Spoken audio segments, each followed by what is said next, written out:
कृष्णा कृष्णा हरे हरे, हरे राम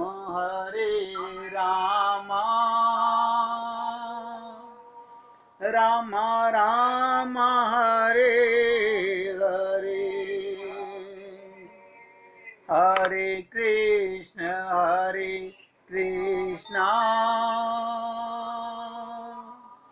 कृष्णा कृष्णा हरे हरे,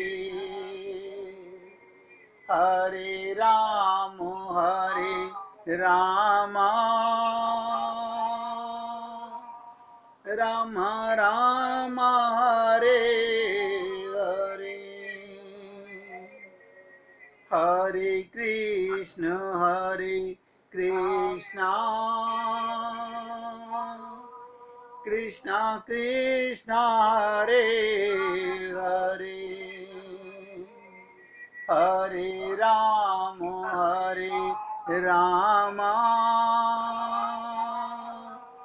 राम राम हरे हरे।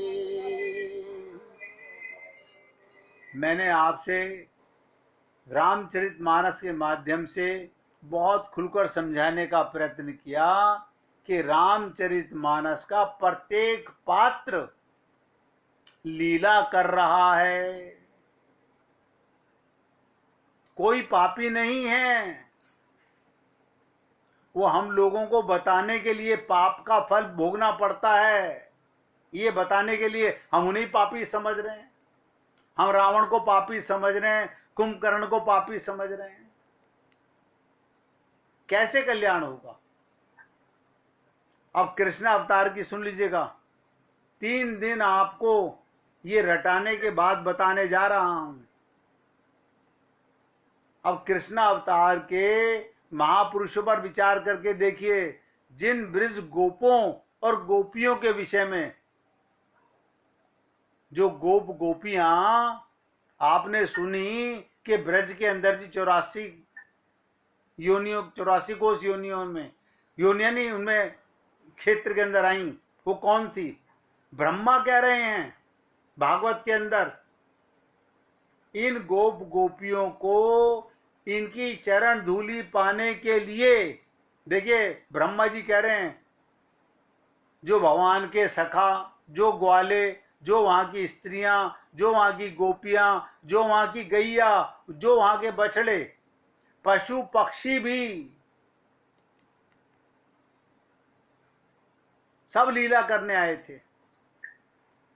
और ब्रह्मा जी कह रहे हैं भागवत में कि इनकी चरण धूलि पाने के लिए यदि मैं ब्रज में पक्षी आदि हो जाता तो भी अपना सौभाग्य मानता। वो क्या कहते हैं? मैंने इनकी चरण धूलि पाने के लिए 60,000 वर्ष तप किया, फिर भी नहीं पा सका। और आप हम लोग वृंदावन जाकर के हम बिहारी जी के हो गए, बस। ये किस खोपड़ी में बैठा लिए बातें? उसी खोपड़ी के अंदर परिवार भी मेरा है, मकान भी मेरा है, दुकान भी मेरी है, और उसी में बिहारी जी भी मेरे हैं। सब कुछ इकट्ठा कर दिया। अगर तीर्थों में जाने से भगवत प्राप्ति हो जाती तो सारी दुनिया वृंदावन में रहने लग जाती। भगवान ने कहा सारी पृथ्वी को वृंदावन क्यों नहीं बनाते? ये समझ नहीं आता कि हर जगह भगवान बराबर है।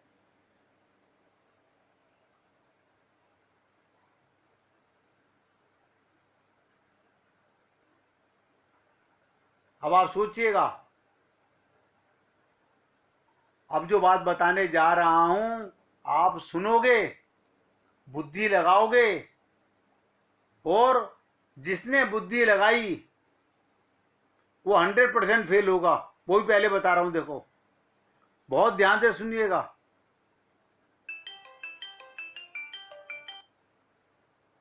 बहुत ध्यान से सुनने की चीज है। गोपों और गोपियों गोप गोपियों की संतान उत्पत्ति हो रही है। क्या मतलब? बहुत ध्यान से सुनो जो बात बताने जा रहा हूं। गोप गोपियां, उनके संतान पैदा हो रही हैं। कमाल है, गोप गोपियों के संतान पैदा हो रही हैं और वो काम रहित हैं। अब आप सोचोगे ऐसे कैसे पॉसिबल है?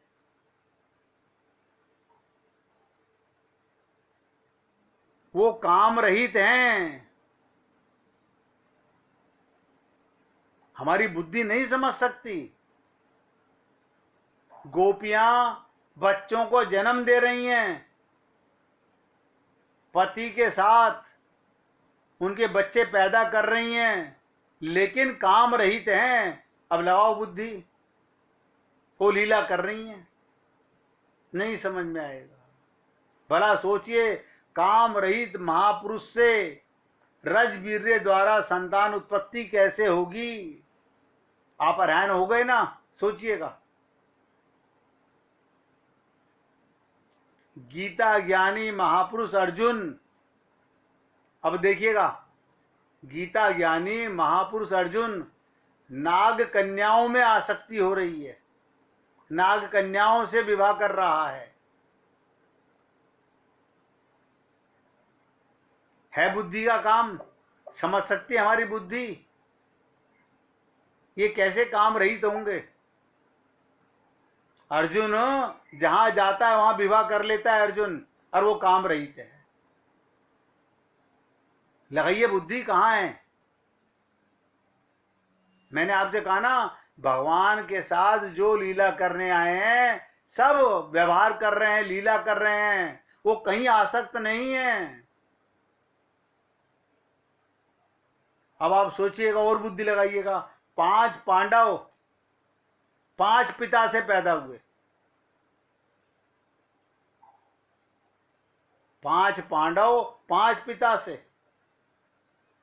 इंद्र से अर्जुन पैदा हुआ, वायु से भीम पैदा हुआ, अश्विनी कुमारों से नकुल सहदेव पैदा हुए, और धर्मराज से युधिष्ठिर पैदा हुए। और इन 5 ने एक द्रौपदी को अपनी पत्नी स्वीकार कर लिया।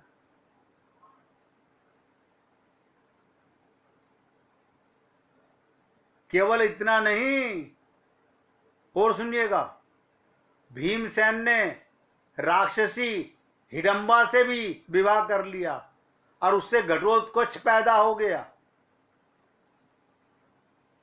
अब आप सोचिएगा, ये बुद्धि का विषय है?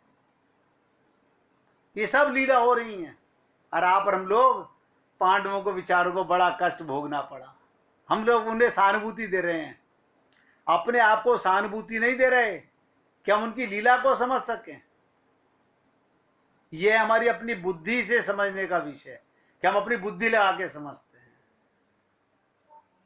अर्जुन का इतिहास पर विचार कीजिए।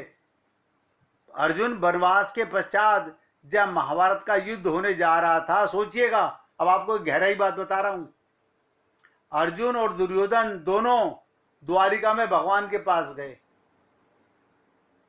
अर्जुन भी गया और दुर्योधन भी गया। दोनों ने उनकी कृपा पाने के लिए उनसे सहयोग मांगा युद्ध के लिए। भगवान ने शर्त रख दी, एक ओर मैं निशस्त्र रहूंगा, बिना हथियार उठाए चलूंगा, और दूसरी ओर 18 क्षोणी सेना दे दूंगा। आप लोग चुन लीजिए। उस समय अर्जुन, गीता भी नहीं सुनी थी जब तक, तो उसने, लगाओ बुद्धि,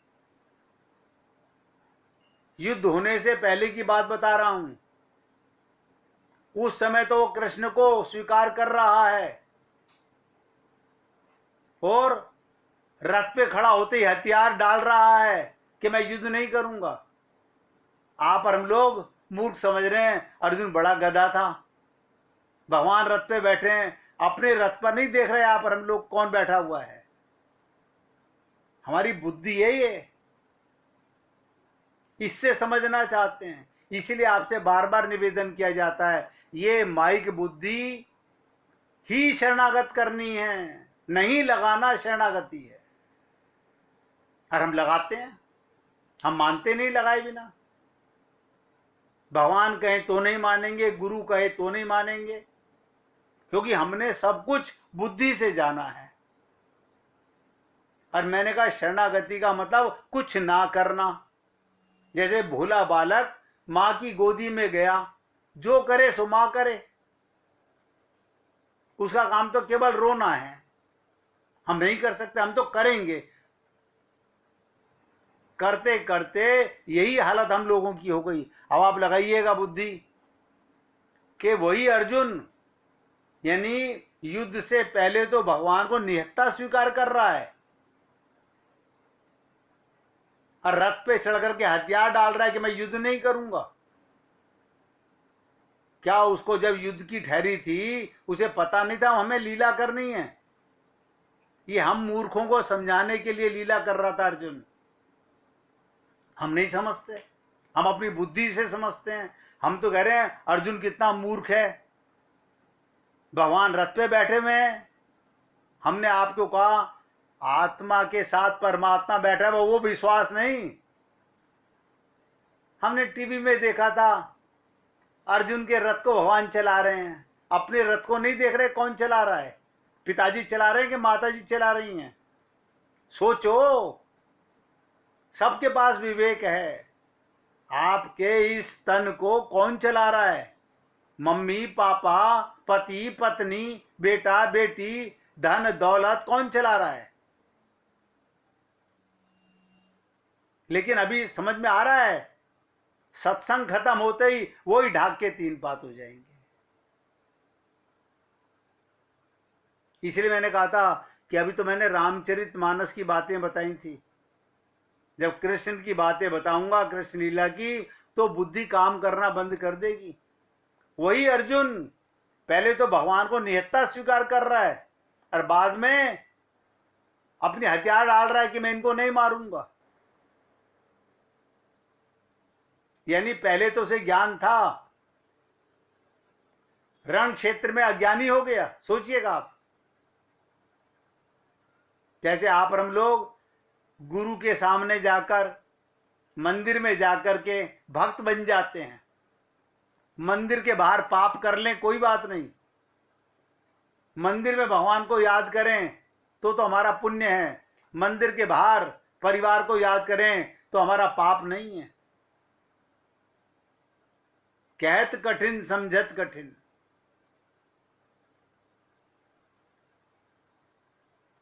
बाहर आते ही सोचिएगा, रण क्षेत्र में आते अर्जुन हथियार डाल रहा है, हम इन गुरुजनों को कैसे मारें, परिवार वालों को कैसे मारें। पूर्व में ज्ञान था, बाद में अज्ञानी कैसे हो गया अर्जुन? हाँ, ये सोचा नहीं हमने कभी। क्या गीता के बाद उसे ज्ञान मिला? वो सदा से ज्ञानी है, हम लोग कभी नहीं समझ सकते। क्यों? हम अपनी बुद्धि से समझना चाहते हैं। और मुश्किल ये भी मुझे समझ में आती है कि संत महात्मा भी इतनी डिटेल में एक्सप्लेन नहीं करते इन बातों को।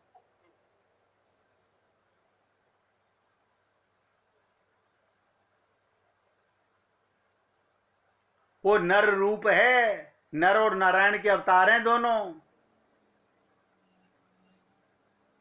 महापुरुष था जन्म लेने से ही, लेकिन आप और हम लोग कभी नहीं समझ सके। हम तो कह रहे हैं कुंती का दुर्भाग्य देखो, रानी से नौकरानी बन गई, बन बन भटक रही है। पांचों बेचारे कैसे भटक रहे हैं। वो लीला कर रहे हैं, हम उन्हें भटकना कह रहे हैं। हमारा कल्याण हो तो हो कैसे, सोचो। इसलिए आपसे निवेदन करता हूं, सभी महापुरुष बहिरंग व्यवहार संसारी व्यक्ति की ही भांति, हम में और संत महात्माओं में यही अंतर है। हम मायाधीन हैं, वो मायातीत हैं। क्या मतलब? हम माया के अंडर में हैं और वो माया मुक्त है। बस इतनी सी बात है शरीर में ही। उनकी भी यही दो आंखें हैं, उनके भी यही दो कान हैं, उनका भी यही मुंह है, यही हाथ है, यही पैर हैं। आप और हम लोग तो इन आंखों से जो दिख रहा है वही देखेंगे।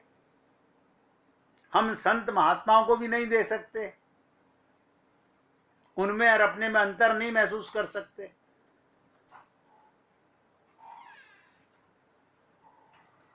वो निर्ग्रंथ महापुरुष हैं।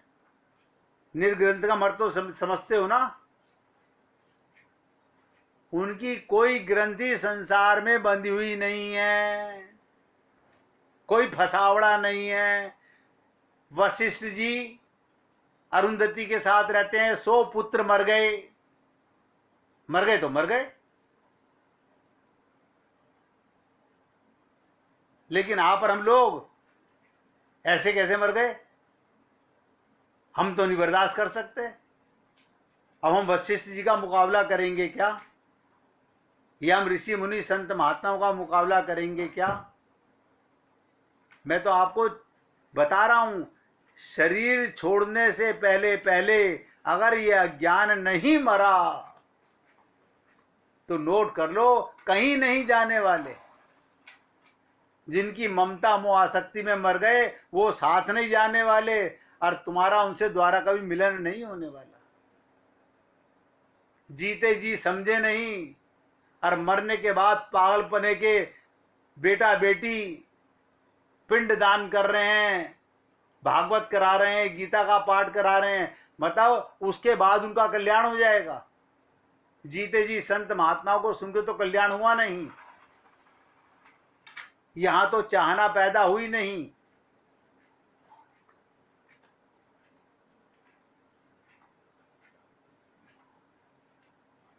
आप सोचिए, जो मायातीत हो गया, जो महापुरुष हो गया, जिसे आत्मज्ञान हो गया, वो माई कार्य कैसे करेगा? वो लीला करेगा, व्यवहार करेगा। यही रामावतार में था, यही कृष्णावतार में था। और आप हम लोग टीवी के ऊपर देख करके अपनी बुद्धि से रामचरितमानस का पाठ करके, आज घर घर में देख लो, हर हफ्ते सुंदरकांड का पाठ हो रहा है। हमारी दुरानी करा रही है, हमारी जिठानी करा रही है, हमारी नंद करा रही है, और हम खूब मजे से जा रहे हैं वहां पे टाइम पास कर रहे हैं। हमने भी रामायण पढ़ी थी, और हम अपने आप को विद्वान मान लेते हैं, 2 चौपाइयां पढ़ करके विद्वान मान लेते हैं। आत्मज्ञान हो नहीं रहा।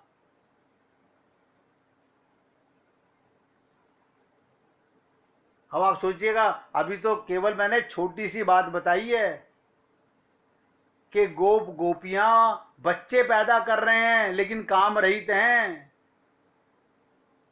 अर्जुन पांडव सारे लीला कर रहे हैं लेकिन काम रहित हैं, लीला कर रहे हैं भगवान के साथ में, और आप और हम लोग उन पे सहानुभूति बरत रहे हैं। बड़ा बुरा हुआ विचारों के साथ में।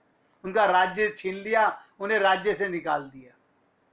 राम का राज्य किसने छीन लिया था? केकई महापुरुष है, केकई लीला कर रही है, भरत जी लीला कर रहे हैं, हम नहीं समझ पाए।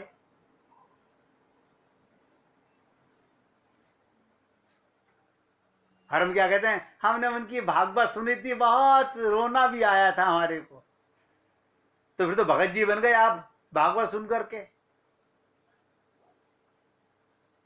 जब तक आत्मज्ञान ही नहीं पक्का हुआ, एक चीज ही पक्की नहीं हुई, तो तुम आगे बढ़ोगे कैसे?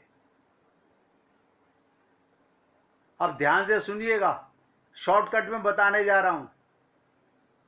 महापुरुष उसे कहते हैं जो कुछ ना कर सके, ना शुभ कर्म कर सके, ना अशुभ कर्म कर सके।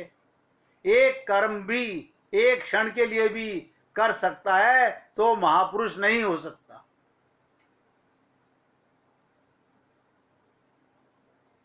अब आप कहेंगे क्या मतलब, क्या महापुरुष कर्म नहीं करते? देखिएगा, हमारी बुद्धि और फिर लगेगी। अभी इतना सुनने के बाद भी फिर बुद्धि लगाएंगे हम लोग। और यही मैं आपको समझाते समझाते इतने वर्ष हो गए। शरणागति का मतलब मन बुद्धि ना लगाना।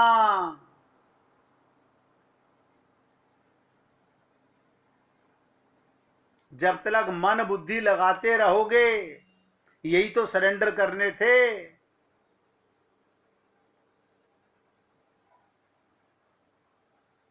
ये शरणागति किसी ने नहीं की। उम्मीद करता हूं आप लोगों को समझ आ रहा होगा। और फिर निवेदन कर रहा हूं, अगर समझ नहीं आ रहा, कोई भी भक्त उंगली उठा करके पूछिएगा। मैं एक बार नहीं 10 बार बताने को तैयार हूं, लेकिन बिना समझे आगे मत बढ़िएगा। और ये मत समझिएगा अगर मैंने पूछा तो इसमें मेरी बदनामी हो जाएगी, कि सोचेंगे सब जने इनको नहीं पता था, हमें तो पता था। ना ना ना, जो पूछेगा वो सबका कल्याण करेगा, और जो नहीं समझते हुए चुप रहेगा वो अपना भी पाप करेगा। इसलिए निवेदन करना मेरा कार्य है, मानना ना मानना आप भक्तों का कार्य है। 1 मिनट कीर्तन कीजिए, फिर आगे